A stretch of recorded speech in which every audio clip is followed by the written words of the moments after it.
उस श्राद्ध पक्ष की अमावस्या के दिन जो नदी, तालाब, बावड़ी, कुआं किसी भी एक जगह पर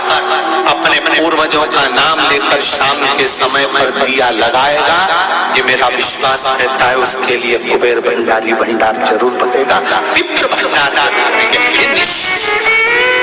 किसी भी नवरात्रि के पहले जो अमावस्या पड़ती है, चावल की कटोरी में एक कपूर का टुकड़ा रख दीजिए महाराज, छोटा सा, और कपूर का टुकड़ा रखकर उस कपूर को दरवाजे के बाहर कटोरी में ही, चावल रखी हुई कटोरी में ही उसको पितरों का स्मरण कर कर जला दीजिए। और जलाने के बाद उस चावल को कहीं भी किसी भी वृक्ष की छांव में पक्षियों के लिए डाल दीजिए। शिव महापुराण की कथा कहती है, अगर मान लो पितृ आपको कष्ट दे रहे हैं, पितृ आपको तकलीफ दे रहे हैं, कोई काम नहीं होने दे रहे हैं, या कहीं आपको ऐसा लगता है कि पितरों का दोष है, तो वो पितृ दोष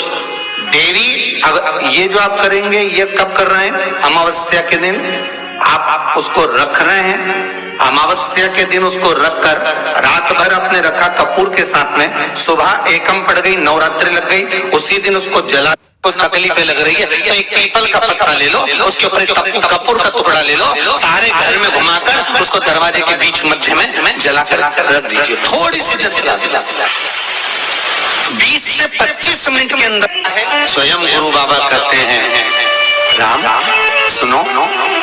यदि कोई आरती में, पूजन में, घर में एक कपूर का टुकड़ा आरती के बाद में जब समर्पित करेगा तो उसको अश्वमेध यज्ञ का पुण्य प्राप्त हो जाएगा।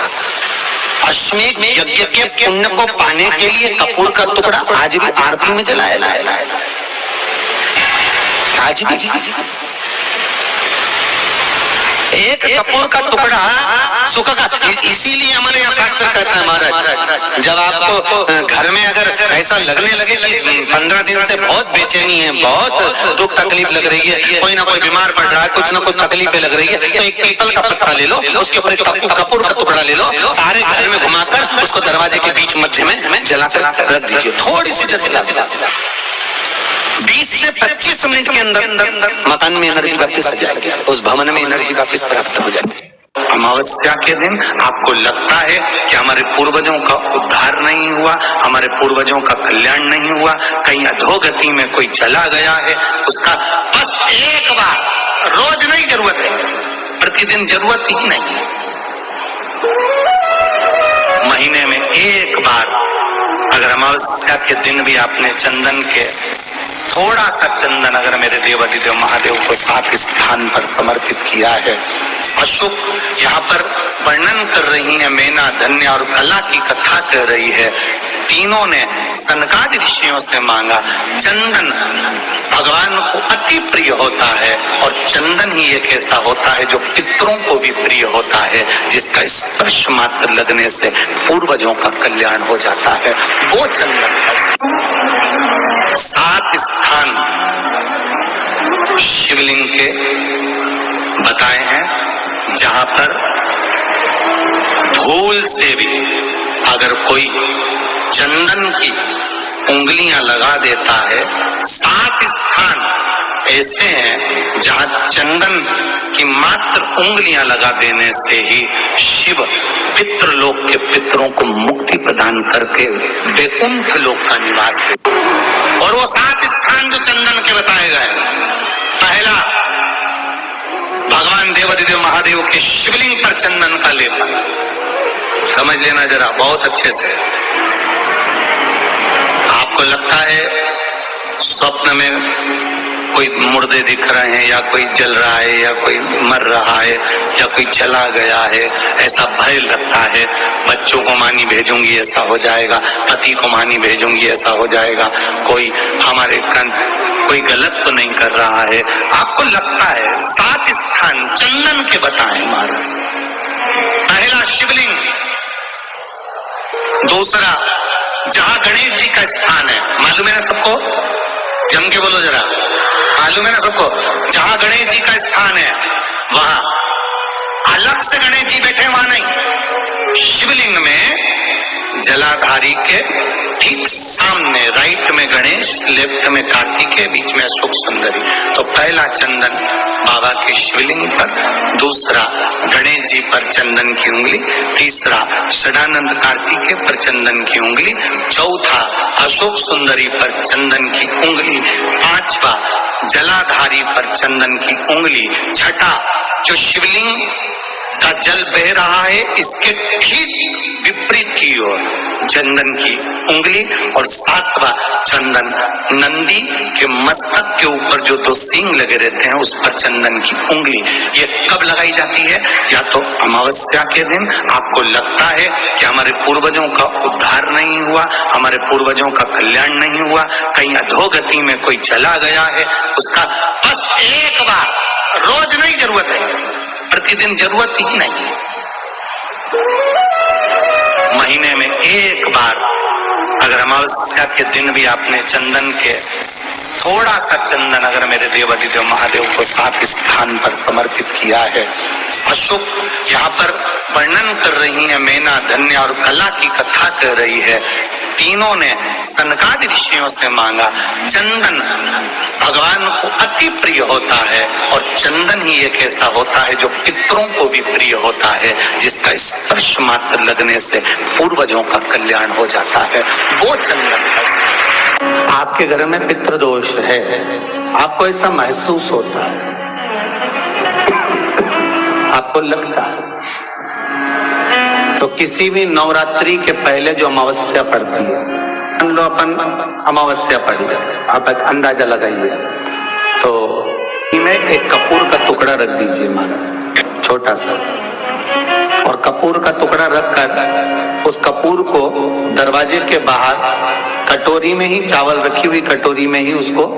पितरों का स्मरण कर कर जला दीजिए।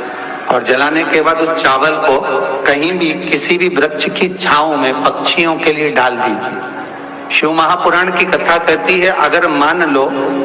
पितर आपको कष्ट दे रहे हैं,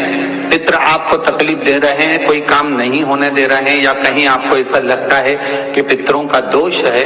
तो वो पितृ दोष देवी, अब ये जो आप करेंगे ये कब कर रहे हैं? अमावस्या के दिन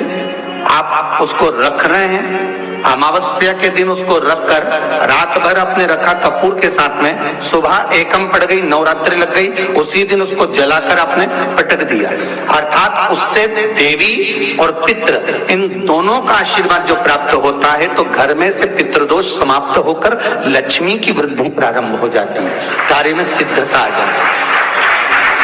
मान लो अगर पितृदोष है तो करो, नहीं है बड़े अलमस्ती से रहो,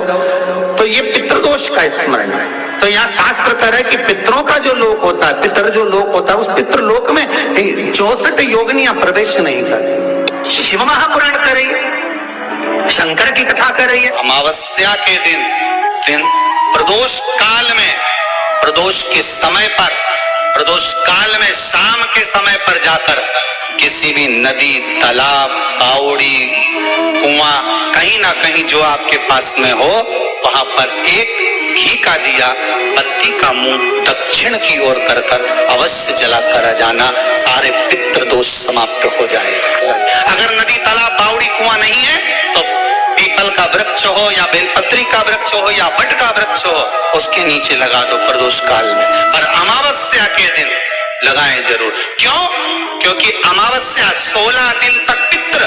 मृत्यु लोक में आने के बाद में भोजन ग्रहण करते हैं। अमावस्या के दिन पितृ शाम के समय प्रदोष काल में शंकर भगवान का नाम जाप कर कर नदी, तालाब, बावड़ी पर पानी पीने जाते हैं। वहां से जल का आचमन कर कर पितृ अपने लोक को चले जाते हैं प्रदोष काल के समय पर। इसलिए प्रदोष काल में जलाशय के पास में बावड़ी, कुआं, नदी, तालाब के किनारे पर दिया लगाया जाता है, दक्षिण की ओर मुख कर कर बत्ती का,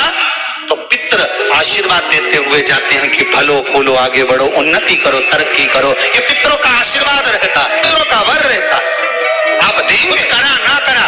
फिर अमावस्या के दिन उस दिन दिया दक्षिण की ओर बाती का मुख कर। इनके यहाँ पितृदोष होता है, काल सर्प दोष होता है, वास्तु दोष होता है, उनको ज्यादा कुछ नहीं करना होना महाराज। एक बेल का फल लीजिए, फल बेलपत्री का जो फल होता है उसको ले लो, उसके अंदर का जो गुर्दा होता है, अंदर का जो भाग होता है उसको निकाल लीजिए और उस बेल के फल में आटा सेक कर उसमें शक्कर मिलाकर उसको उसके अंदर भर लीजिए। अमावस्या के दिन सुबह 10 बजे से पहले उस बेल फल में जिसमें तुमने पंजेरी भरी है, आटा सेक कर भरा है शक्कर के साथ में, उसको अपने घर में घुमाने के बाद